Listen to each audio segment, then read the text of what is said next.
State regime media, which calls itself Fox News, was in crisis mode, and they are predicting massive losses for MAGA Republicans in the midterms. Even state regime media, Fox, could not hide it. You have Laura Ingraham, one of the biggest MAGA Trump propagandists. She says, we are in a lot of trouble, folks. There are a number of states that Republicans better get their act together. We're talking about losing Iowa, folks. Yep, state regime media in panic mode on live TV. Let's play this clip.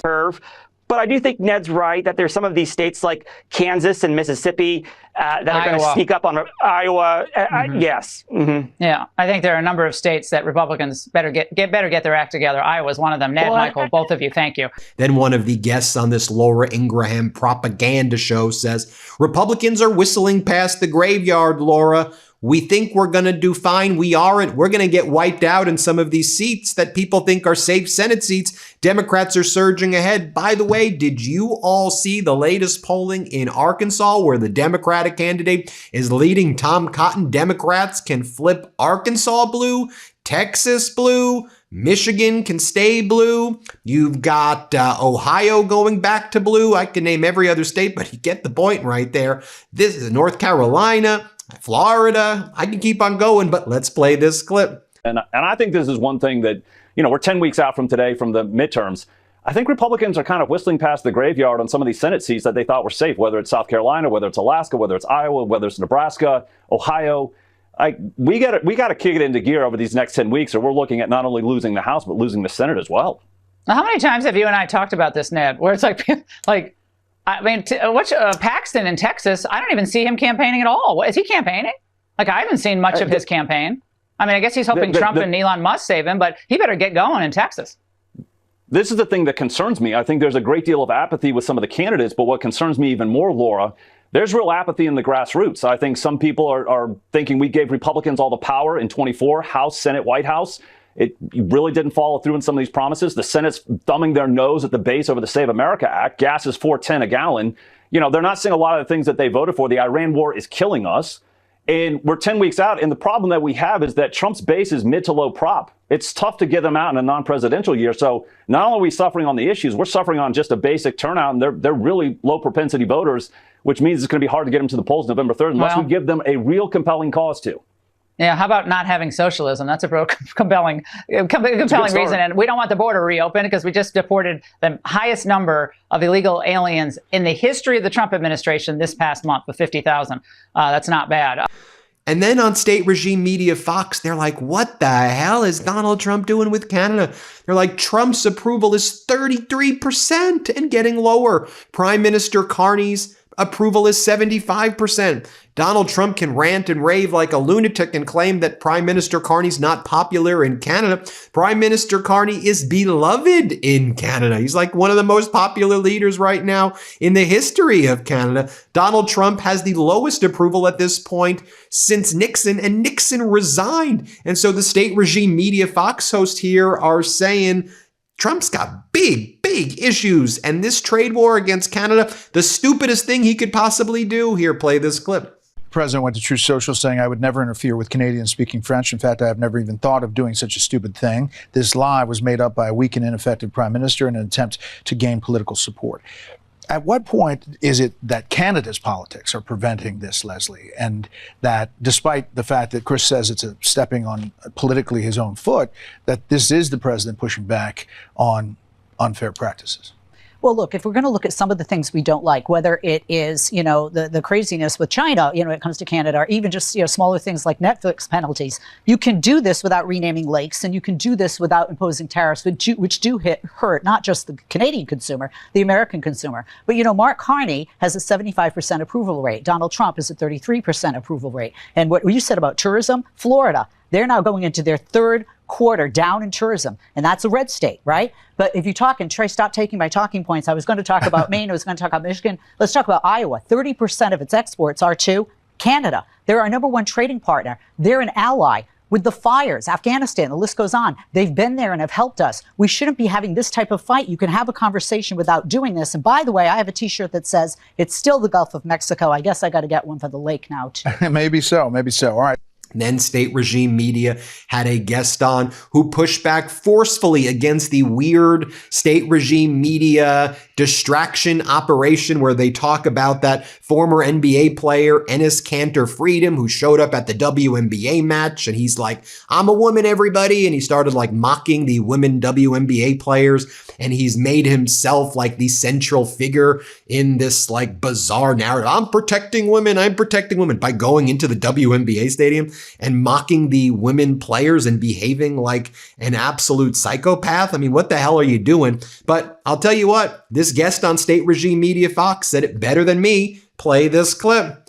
Why are we intellectualizing or trying to intellectualize this publicity stunt? It's pathetic. It's ridiculous. What are these guys even trying to do? I really don't get it. Well, they're trying to call out. What? They're trying to play by the WNBA's rules. That's come on, guys. It's exposing the nonsense. Look, if you have a policy that you can't say what a woman is, but you have two men that are trying to, they're pushing back against that, and they're the ones that are being silly? No, it's exhausting. If they wanted, this guy, whatever his name is, wants to be Big Willie, he should support and fight for bigger salaries for female athletes and for the coaches. So I don't What's actually exhausting for a lot of people is men taking over women's sports. And then in yet another stunning moment on state regime media Fox, they revealed that JP Morgan is predicting that as a result of Donald Trump's failed policies, the United States and the rest of the world could be thrust into a global food crisis because of Trump's catastrophic war in Iran and his other international failures. Play this clip. Talk about another concern. Corn, soybean, wheat conditions are all deteriorating, and JP Morgan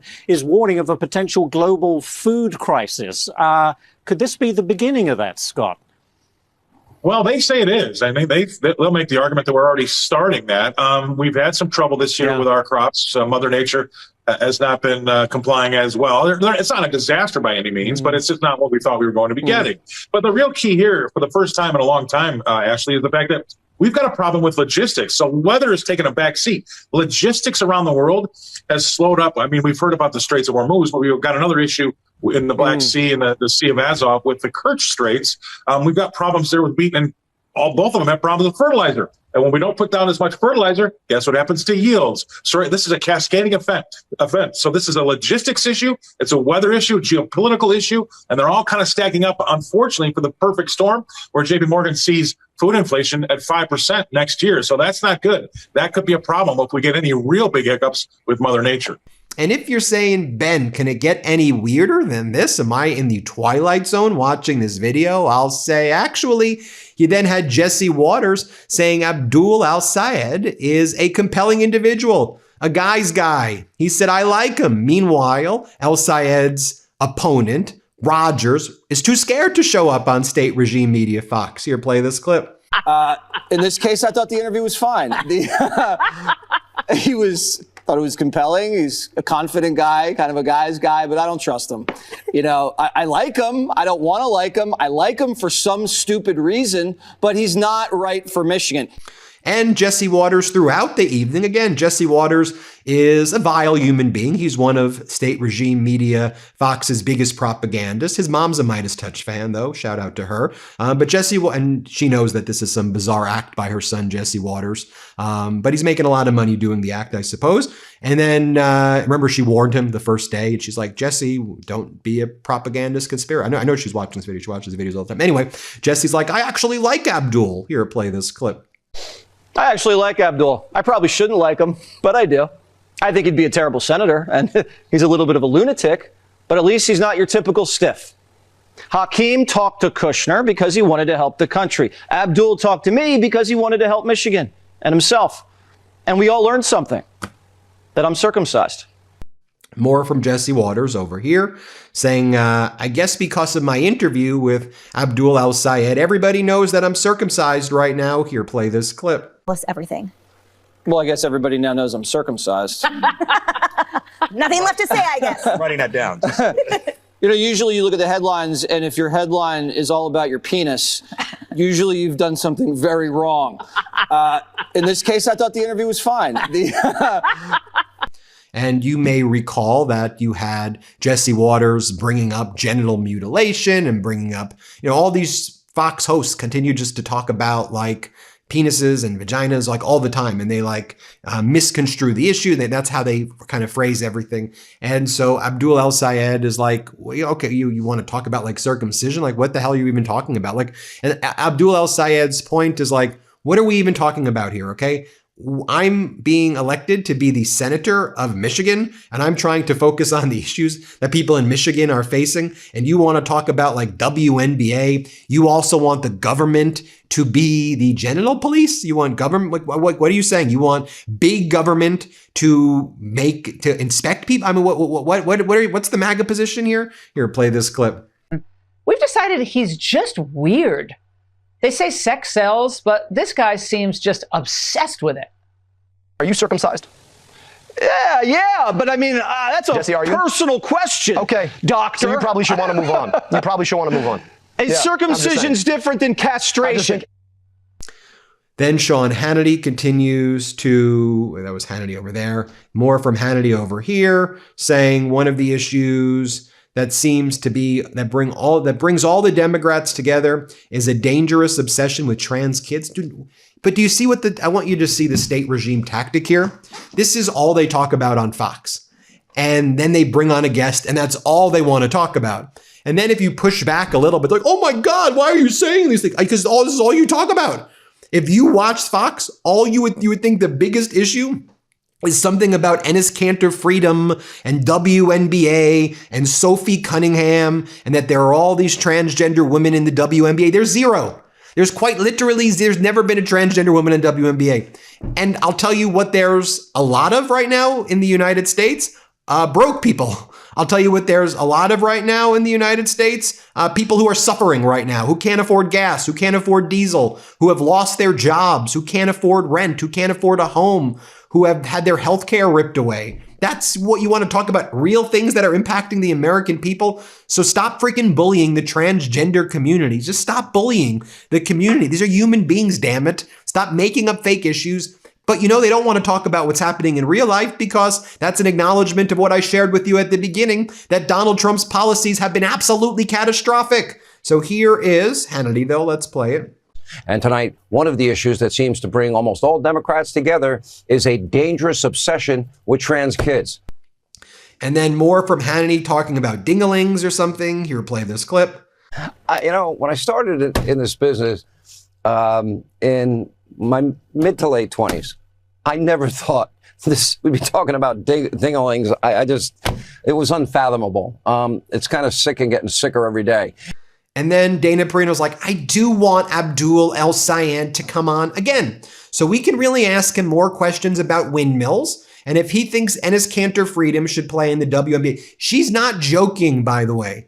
This is what they want to talk about there. What they don't want to talk about is how most American people right now don't know how they're going to pay rent that next month. Or they open up their fridge here and they go, is there anything going to be left in my fridge? Am I going to have to not go to the doctor? How am I going to make my kid food for lunch when the government's taken away lunch from my kid, and they said that my kid's involved in waste, fraud, and abuse, and they've taken away programs that help my kid get lunch? Here, play this clip. It is going to be the Senate race to watch. I do hope that he comes back, because Lake Michigan, I want to hear more about windmills. Yeah. On Lake Michigan, I want to hear about getting rid of the Second Amendment, and I want to know if he thinks Enes Kanter freedom should play for the WNBA.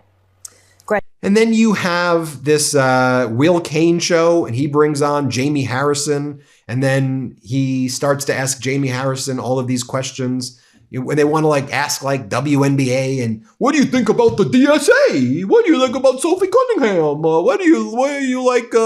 Should transgender women be playing in the WNBA, or what do you think about this? That's a good question. Dude, shut up. No one cares about this stuff. Okay, you know what we do care about? Treating human beings with dignity, treating the transgender community and all different communities as human beings, damn it, because they are human beings. Empathetic. Stop this weird obsession. All these MAGA Republicans wake up and they think about transgender people all the time. What do you think? Why don't you mind your own business? And excuse my language. Why don't you mind your own business? And why don't you just, let's keep government out of it and focus on you. Focus on you and stop being so freaking mean. Here, play this clip. You invite somebody to come on your show to talk about the South Carolina Republican primary, and you don't even talk about the South Carolina Republican primary. This is the reason why you guys are disingenuous. No, there's no reason. Don't invite me to come on your show to talk about what. Listen, Jamie, don't invite me to come talk on your show about the South Carolina Republican primary, Jamie, and you spend all you're your time tilting talking at windmills. about the DSA, which Listen to me for a second. So listen to me for a second. Talk about the DSA. Invite. All right, I'm going to have to cut you off, Jamie. While I'm about to tell you, if my staff told you that we were talking, Jamie, you can't hear me while you're talking. If my staff told you we were going to talk about the Senate in Republican primary, then I apologize. I was under no pretense that I'd be talking to you today about a Republican primary. I don't know why I would book a former Democratic. All right, I'm going to have to cut you off. We're talking at the same time. It does nobody a service, not you, not me, or not the audience. But I would never be interested in hearing from a former DNC chair. Thank you, Jamie Harrison. I appreciate the time. I would hope for us to go better in the future. I would never book the former head of the DNC to talk about a Republican primary. What expertise or insight could I possibly hope? But while the Democrat Party goes through a fundamental transformation, what